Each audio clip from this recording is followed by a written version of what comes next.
Hello everyone, let's take a look at our next problem.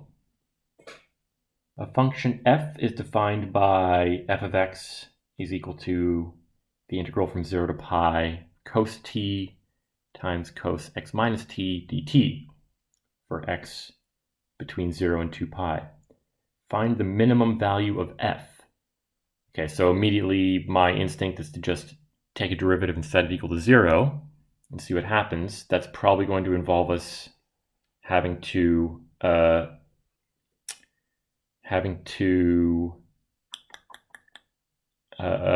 actually compute an integral. But now that I think about it, maybe we can just look at this geometrically and what's happening here exactly. So let me write this down. Let me try and get an intuition for what this function might look like, or what the function is doing in some sense. We're integrating from 0 to pi cosine t times cosine x minus t dt.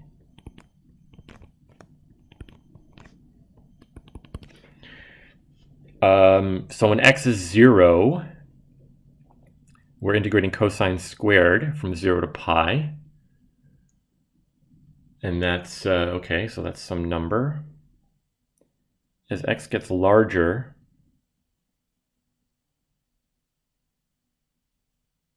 what is this going to look like? Okay, well let's compute the value of the function at the endpoints at least. F of 0, 0 to pi cosine t squared dt. You know, because cosine is an even function. So, and as usual, I forget my double angle formulas. So here we go. If I do enough of these calculus problems straight from textbook exercises, I will eventually learn what these double angle formulas are, or at least memorize them. Okay, so I have cosine 2 theta is cosine squared theta minus sine squared theta, which is 2 cosine squared theta minus 1. So cosine squared theta is 1 plus cos 2 theta over 2. Great. So going back to our problem, f of 0 is 0 to pi of this, 1 over 2 plus cosine 2t over 2 dt. And this will give us 0, so this gives us pi over 2. Okay, f of 0 is pi over 2. And let's compute now f of 2 pi. Oh, yeah, this is going to give us, it'll be the same thing, right? F of 2 pi is also going to be equal to pi over 2. Because if I shift the cosine function by 2 pi, I get back the same thing, okay? Let's go ahead, let's just take a derivative and see what happens. I'm just going to straight up pass this derivative through the integral. I don't see why this should be a problem. All these functions are bounded and so on. So there's the derivative of that. This is equal to the integral from 0 to pi. Okay, so negative cosine t times sine x minus t dt. And there are some, what do we have now? There are some like angle sum formulas that might work here. Or can we just find the value of x, which makes this 0? Let me think.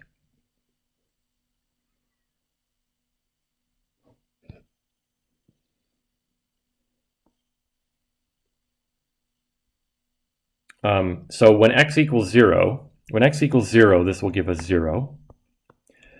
But that's almost certainly not going to be a minimum. I mean, this function is periodic.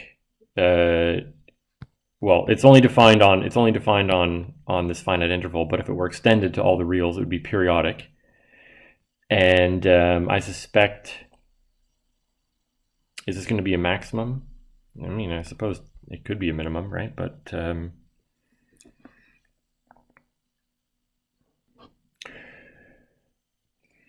okay, I'm gonna see if I can figure out.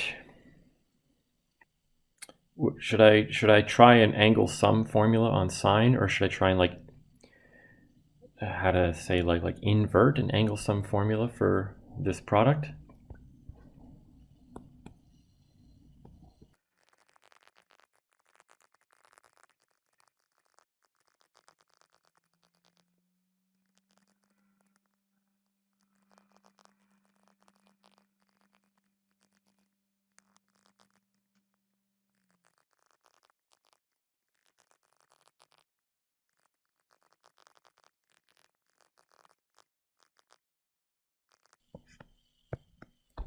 Okay, so I've rewritten the integrand in this derivative here in terms of a sum of two sines, like this.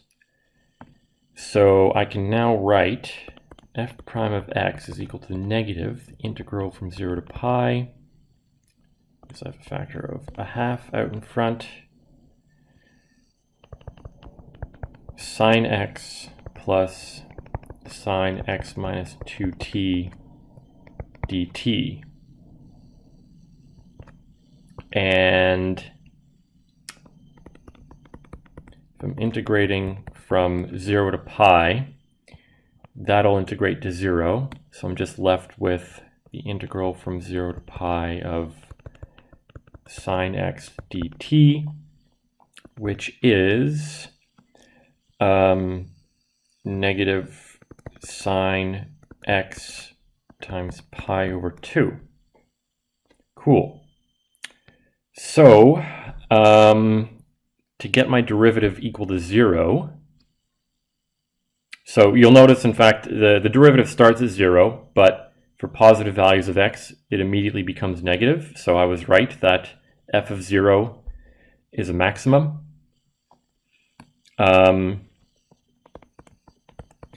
So f prime of x equals 0 implies x is equal to pi. So in fact, this function is just going to look like a cosine, isn't it? Shifted by pi over 2 or something. Well, I don't know what the minimum is yet, at least. So there's x, there's 2 pi. We know we start at pi over 2. The derivative looks like a sine x, and so the function itself is actually just pi over 2 times cosine x, or maybe, sorry, it's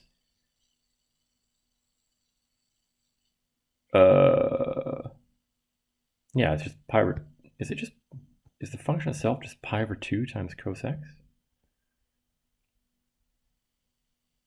I guess, using my trig identities, I probably could have just evaluated this, right?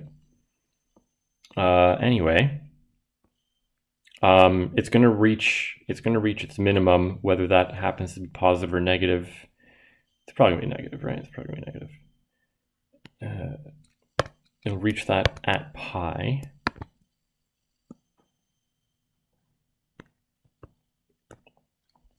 Does it ask us where is the minimum or what is the minimum? It says find the minimum value of x. So we would need to evaluate, you know what? I've done these so many times. I'm just going to use my little trig identities that I derived up top to write this integrand as something we can integrate directly. So what would I need here?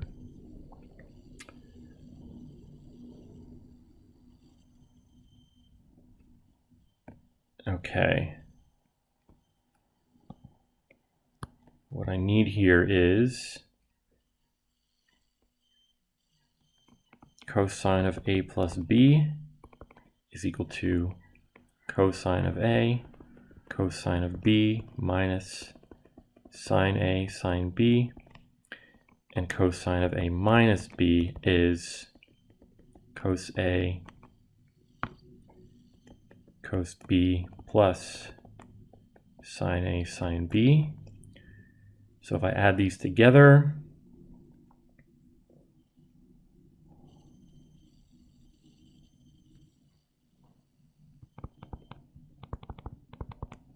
cos a plus b plus cos a minus b over 2 is equal to cos a cos b.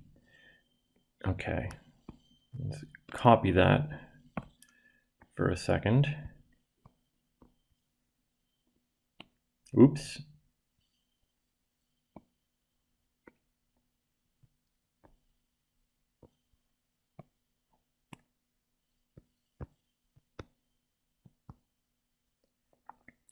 Okay, so again, I'm going to let a be equal to t and b be equal to x minus t.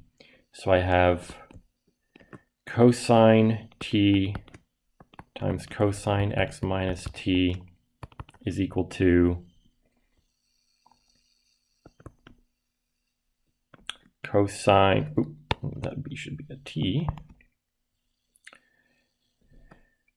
cosine x plus cosine x minus 2t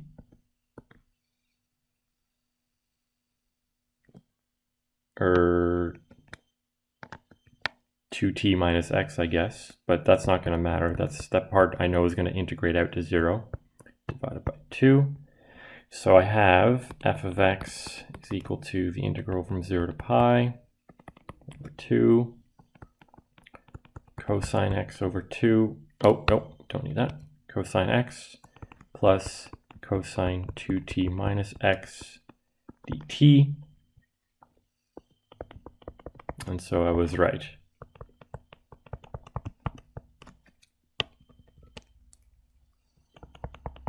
Okay, this part integrates out to 0. You're integrating over a full period of cosine. So we just end up with cosine times pi divided by 2. So this is the actual function f of x.